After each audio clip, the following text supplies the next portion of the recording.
us now is Professor Michael Clarke. It comes after, of course, a speech last night by President Macron and comments by President Trump that they would cut intelligence to the United States. Michael, great to see you. Thanks so much for joining us. How tough is it for Ukraine to operate without US intelligence? Very. In a general sense, they lose intelligence as to what the Russians are doing, which is a sort of general picture of the war. But much more specifically, they find it much harder to target their own missiles on Russian weapons and troop concentrations or equipment behind the lines, the ATACMS or the Storm Shadow, the British missile. They work on US intelligence. And even more specifically, they can't really operate a good air defense with, say, Patriot batteries without the American intelligence that backs them up. So last night, the Russians launched about 100, just over 100 missiles and drones, including against Kyiv, a very important city, and a hotel was targeted, amongst other things. And the Ukrainians have a much tougher time trying to shoot these things down without all the intelligence backup that goes with these high-technology air defense systems. In terms of what can be given in response by the Europeans, is that something that we just don't have the capabilities for? Generally, yes. I mean, there's a certain amount of intelligence. So general intelligence, what's happening on the ground. We've got river joint aircraft called river joint, which can circulate over the Black Sea. We can give them general intelligence, but this targeting intelligence, the ability to actually know that your missile is going to go there quickly, that's really that's American.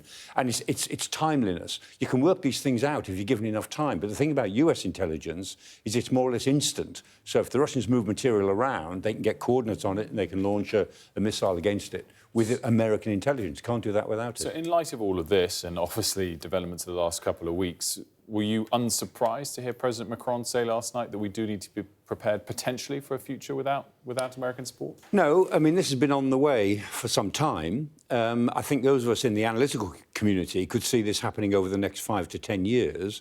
But President Trump has created an urgency. It's happening now over 6 months or a year.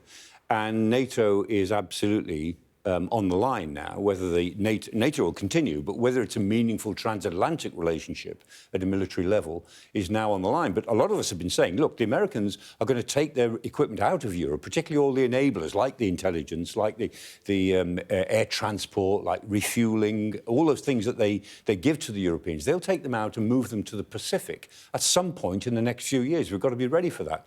But it isn't the next few years. It looks as if it's happening really very quickly indeed. How quickly can Europe build up the capabilities to replace that? In time, if it's done in the next year or two, or yes, not? It could. I mean, the thing that what the Europeans are talking about now are big amounts of money, which invested now could start to pay off in 4 or 5 years' time. But they should have been talking about this in 2014. That was the great moment when the Russians invaded Crimea and parts of the Donbass. That was the wake-up call. And I remember the Wales summit. Remember the NATO summit in Wales, which was a real moment in Western thinking.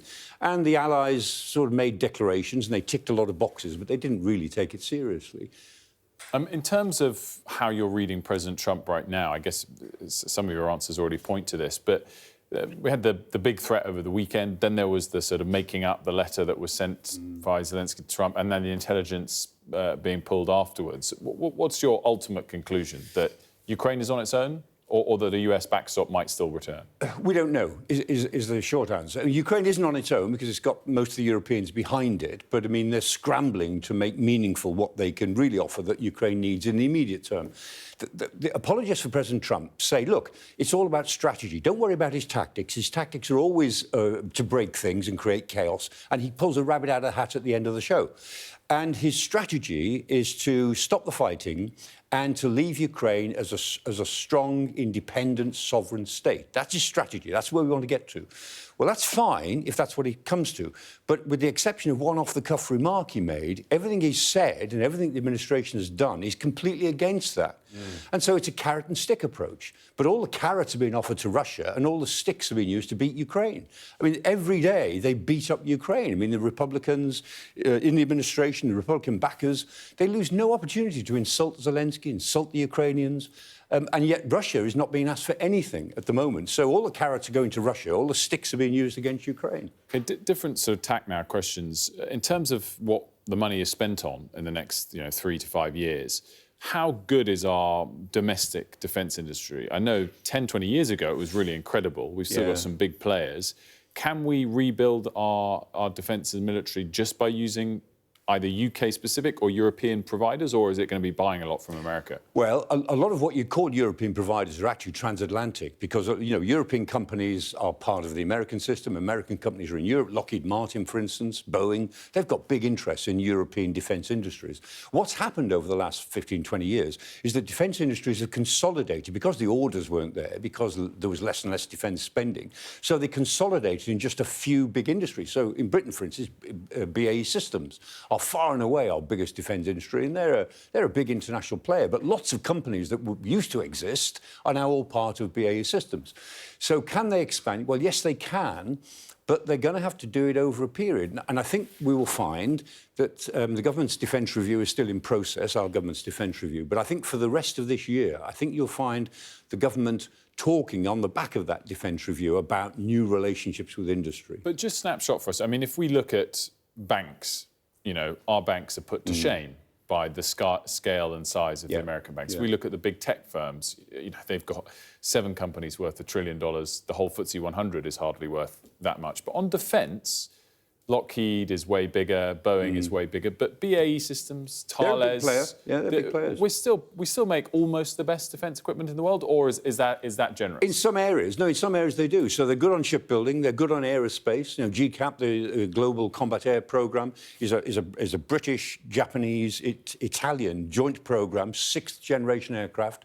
If it's not cancelled, it will be a very big deal indeed. So there's in aerospace, shipbuilding, things like that, not so good on military vehicles in terms of because that's come right down. But in general, the Europeans have still got good defence industries if they can expand quickly enough to meet the demand. One of the problems has been that they haven't really believed governments in the past because governments change and they have defence reviews, and these companies have got shareholders to look after. And so they're not going to put a huge investment into 150 million to new plants if the government then cancels the order six years later. They want to know that the governments are serious about this. And I think the message now is yes. I mean, we're into a period of European rearmament because of the changes taking place, not just because of what Russia's done, but where America now is. Michael, as always, a pleasure. Thank you.